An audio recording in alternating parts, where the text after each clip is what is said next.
నమస్తే అస్సలాముఅలైకుం ఫ్రెండ్స్. నేను ఇవాళ మీకు ఇది బనానా అరటికాయతో ఫ్రై ఎలా చేయాలో చూపిస్తున్నాను ఫ్రెండ్స్.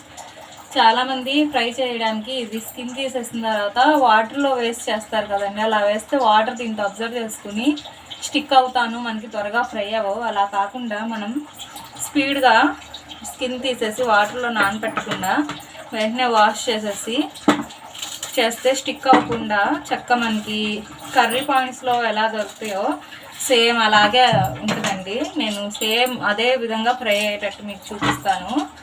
ముందైతే దీన్ని ఇలా స్కిన్ తీసేయండి.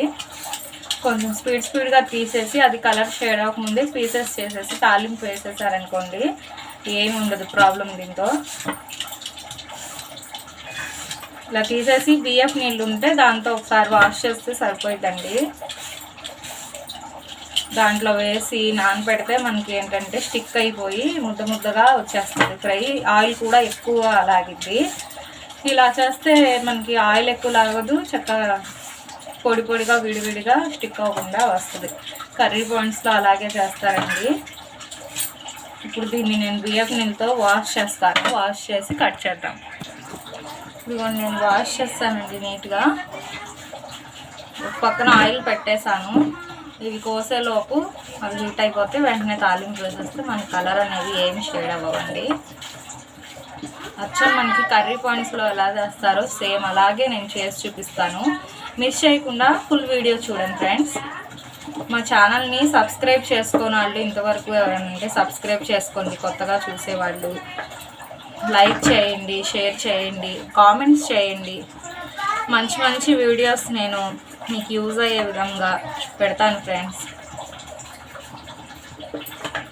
మొన్న నేను నిథారెస్ సేమియా చేసిన దానికి చాలామంది చూశారు ఫ్రెండ్స్. చాలా థ్యాంక్స్ అండి మీకు, నా సబ్స్క్రైబర్స్ అందరికీ. 2.4K వచ్చినాయి. దానికి నాకు చాలా హ్యాపీగా అనిపించింది. ఇప్పుడు వరకు ఉన్న వీడియోస్లో అదే హయ్యెస్ట్ నాకైతే.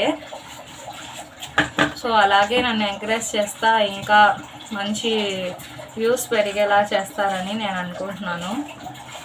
నా హోప్స్ని మీరు ఇది చేయకుండా బాగా సపోర్ట్ చేయండి ఫ్రెండ్స్. డెఫినెట్లీ మీరు నన్ను మంచి పొజిషన్కి తీసుకెళ్తారని నేను హోప్స్ పెట్టుకుంటున్నాను.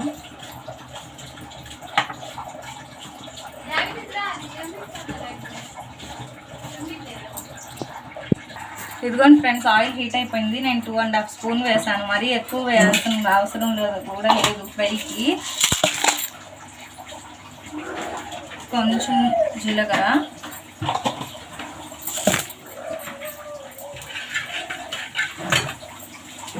ఎండుమిర్చి,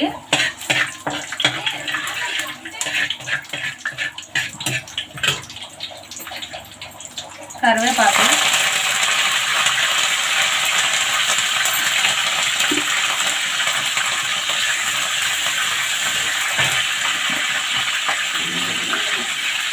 కొద్దిగా పసుపు,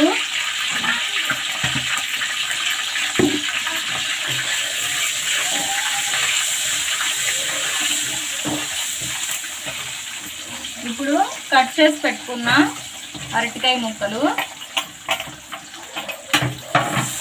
దీనిపైన ఫస్ట్ సాల్ట్ వేసేద్దాం. ముక్కలకి బాగా పట్టింది ఫ్రై అయిన తర్వాత. అది కలర్ కూడా మనకి బ్లాక్ షేడ్ రాకుండా ఉంటుంది. ముందే సాల్ట్ వేసుకోవాలి. నేను ఏ విధంగా చూపించానో అలాగే పసుపు సాల్ట్ ఇలా వేసేసుకోండి ఫ్రెండ్స్. 50% ఫ్రై అయ్యే వరకు మనం మూత పెడదామండి. అప్పుడు బాగా కుక్ అయిన తర్వాత మూత తీసేస్తే క్రిస్పీనెస్ వచ్చింది. నాన్ స్టిక్ దాంట్లో కన్నా ఇలాంటి ప్యాన్లో చేసుకుంటే బాగుంటుందండి ఫ్రై.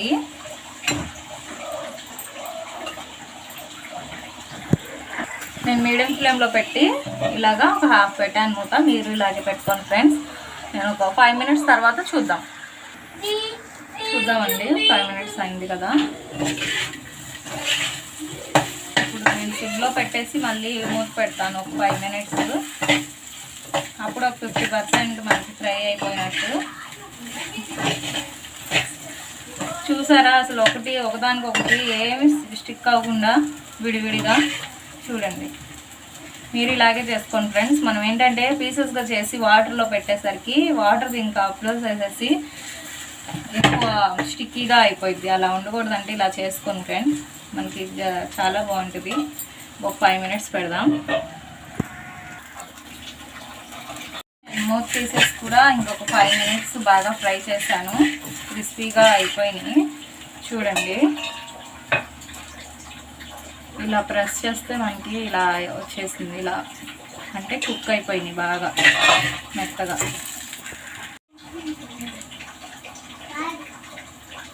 ఇదిగోండి, కొంచెం ధనియా పౌడర్ వేసా,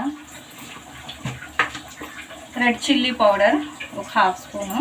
దీంట్లో కారం ఎక్కువ పట్టదండి అరటికాయ ఫ్రైకి. నేను ఇందాక సాల్ట్ వేసాను కదా, కొంచెం తక్కువ అయింది, సో ఇంకొంచెం వేసాను, సరిపోయింది. మనకి ఈ అరటికాయ ఫ్రైలో ఎప్పుడైనా సరే అండి కొంచెం తక్కువే వేసుకోవాలి కారం.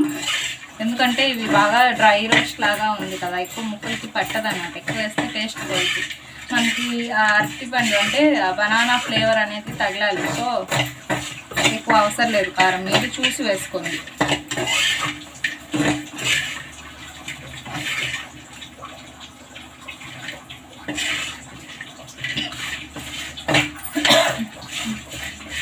అంతే ఫ్రెండ్స్, అయిపోయింది.